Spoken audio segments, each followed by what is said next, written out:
great Judea non capta, who does great programs, and his program is the Ask Judea Torah Show, which is a fantastic show that I urge you both to ask questions on and to listen to, of course.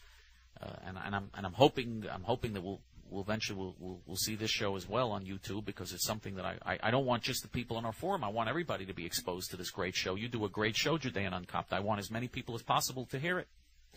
Judean Uncopped writes, and I quote, Der Chaim, I had an occasion to hear an Arab spokesman quote international law saying that moving civilian populations into an occupied territory constitutes a war crime.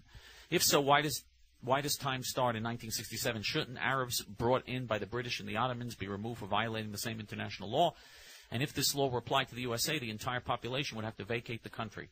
This international law seems selectively applied and unfair. Therefore, do you think that international law is irrelevant when it comes to fighting our enemies? Unquote. International law is absolutely irrelevant. First of all, the Jewish people should only be concerned with Jewish law. Only Jewish law. Torah law. There is no other law that's relevant to the Jewish people. That's number one. Number two, because you're not going to get, you mean you're going to get something that man creates that's more just and better than God's law? Torah law is God's law. Number two, international law. Let's look at the international law. In international law, you're allowed to commit genocide? You mean when Egypt and Saudi Arabia had a civil war where they used poison gas against each other and killed hundreds of thousands in the 1960s and killed hundreds of thousands of their fellow Muslims using poison gas, that was okay under international law? Murdering hundreds of thousands of men, women, and children is okay with poison gas under international law? When Egypt and the Sudan murdered 2 million blacks in the Sudan, that was okay under international law? When Iran and Iraq had a war in the 1980s and over 2 million Muslims were killed in that war, again using poison gas and every other dirty thing under the sun, that was okay under international law? When they murdered 300,000 Lebanese Christians in the Lebanese Civil War, that was okay under international law? The PLO and Hamas and Fatah and Hezbollah and Syria, they murdered 300,000 Lebanese Christians and the Lebanese Christian minority in Lebanon. Slaughtered them just because they're Christian. That's okay under international law? And I could go on and on. Morocco and Algeria and all the wars they've had over Spanish Sahara.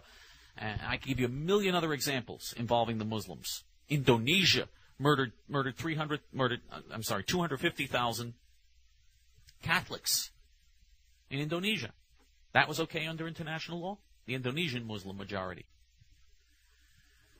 And now they want to wipe Israel off the face of the earth and exterminate 5.5 million Israeli Jews and perpetrate a Holocaust. That's okay under international law? And as far as moving civilian populations into occupied territory, Israel is not occupied territory. Israel is Jewish land. The only occupied territory are those lands from the Nile to the Euphrates that are illegally occupied by the Arabs.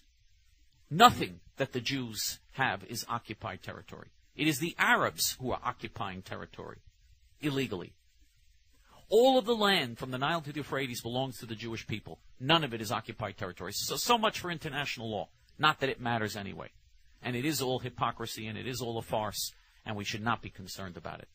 Anyway, thank you very much, Judea non capta. You know what that's like, Judea non capta? That's like Hitler saying that the Jews were not nice enough during the Holocaust when he was murdering them, that some of the Jews resisted and gave him a hard time while he was trying to finish the job. You know, that's what it's like.